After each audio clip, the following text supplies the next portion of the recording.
So now we'll learn about the defects of vision. We have three defects of vision: myopia or nearsightedness, hypermetropia or farsightedness, and third is presbyopia. See, you can learn it by like this. Myopia is a short term, so it is called nearsightedness, and hypermetropia is a big term, so it is farsightedness. A simple trick to learn the what type of vision it is.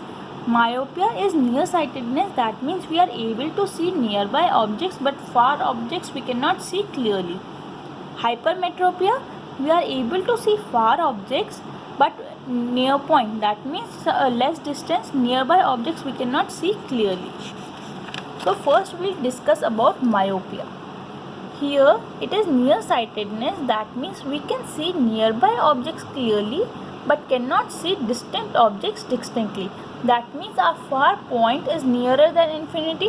For the normal human being, the far point is infinity, but for the myopic eye, it reduces and becomes less than infinity. Image of distinct object is formed in front of the retina and not on the retina. Now here you can see the far point is of a myopic eye. The image is formed in front of the retina. Retina is here, but the image is formed in front of the retina. This defect may arise due to excessive curvature of the eye lens or elongation of the eyeball. If the eyeball elongates or curvature expands, it can be used using concave lens of suitable power. Concave lens will bring the image back on the retina and thus the defect will be corrected. See, the correction image will be concave is a diverging lens, so it will diverge the light rays and then it will help us to form the image on the retina. Second, hypermetropia. It is just the opposite of myopia. It is farsightedness, that we can see the distinct objects clearly but nearby objects we are not able to see clearly. So the near point is farther away from normal near point, which is 25 centimeter. Such a person has to keep a reading material much beyond 25 centimeter for the eye for comfortable reading. This defect arises because focal length is too long, so the eye lens elongates and the focal length becomes too long.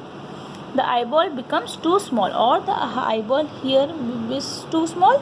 So here the image will be formed after the retina, corrected using convex lens. Eyeglasses with converging lenses provide the additional focusing power required for forming the image on the retina.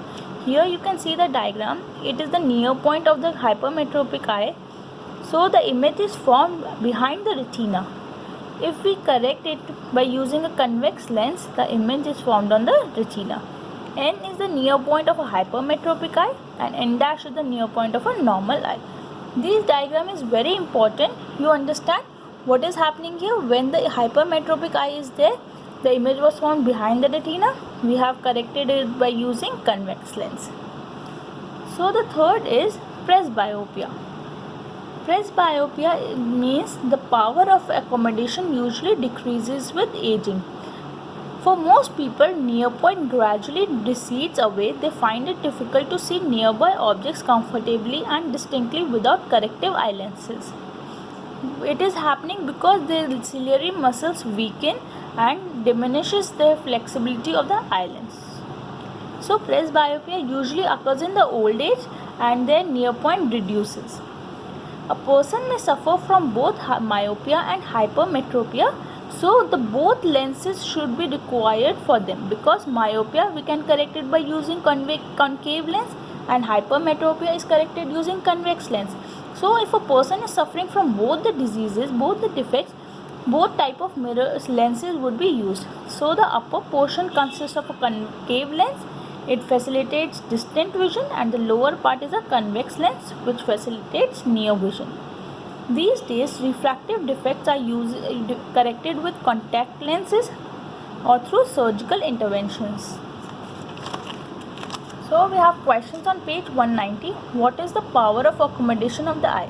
See, we studied the ability of the eye to adjust its focal length to clearly focus rays coming from a distant or a nearby objects on the retina is known as power of accommodation. Second, a person with myopic eye cannot see objects beyond 1.2 meter distinctly. What should be the type of corrective lens used to restore proper vision? See, he is not able to see distinct objects beyond 1.2 meters. So, he or she is suffering from myopia. So, it will be corrected using concave lens. Third, what is the far and the near point of a human eye? So, the minimum distance of the object from an eye which can be seen distinctly without strain is the near point, which is 25 centimeter, and the maximum distance of the object from the eye which can be seen distinctly without strain is the far point, that is infinity for a normal eye. Fourth question, a student has difficulty reading the blackboard while sitting in the last row. So, he or she is not able to see far objects, so that means he is suffering from myopia or short-sightedness. It can be corrected using concave or diverging lens. Thank you.